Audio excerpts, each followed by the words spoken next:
Well, I got this Browning Challenger out here at the range today, and thought as long as I was at it, I might as well get a little of it on camera.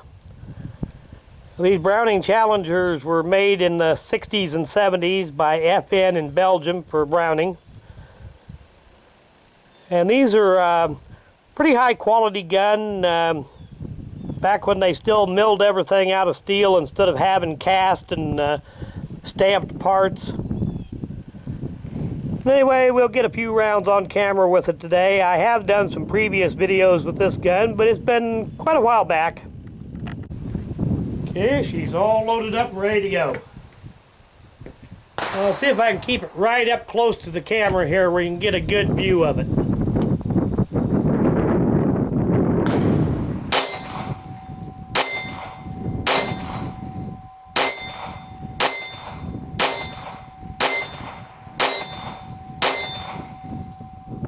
Has the last shot hold open. Get a few more shots on camera with it.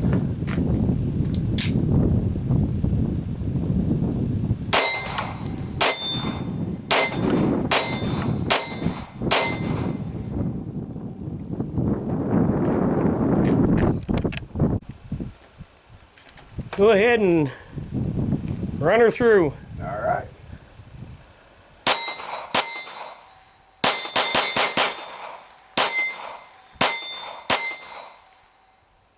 Smooth shooter. That's a nice gun.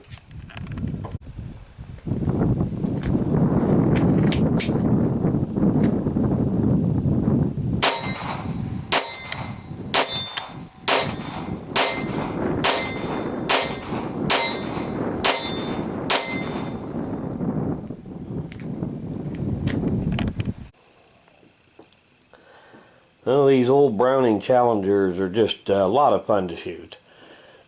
And they're very well-made guns. They're right up there with the better high standards and the Colt Woodsman.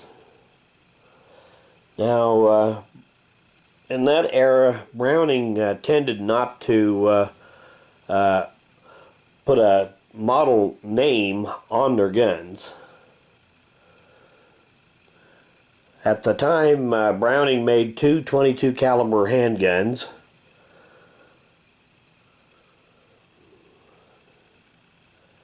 And they made the Challenger and they made the Nomad. And essentially they were identical, except that the Challenger was just a little fancier.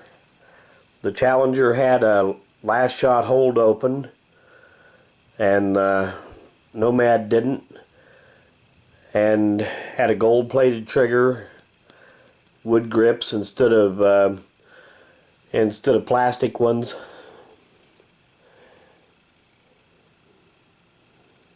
Had adjustable sights.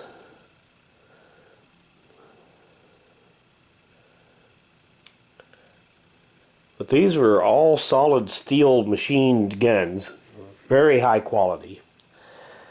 Not like the stuff you see today with cast parts and stamped steel and all that. But anyway, one of these days here, before too long, I'm going to do a video to compare the Challenger and the Nomad. I'll probably have that up before too long. So thanks for watching.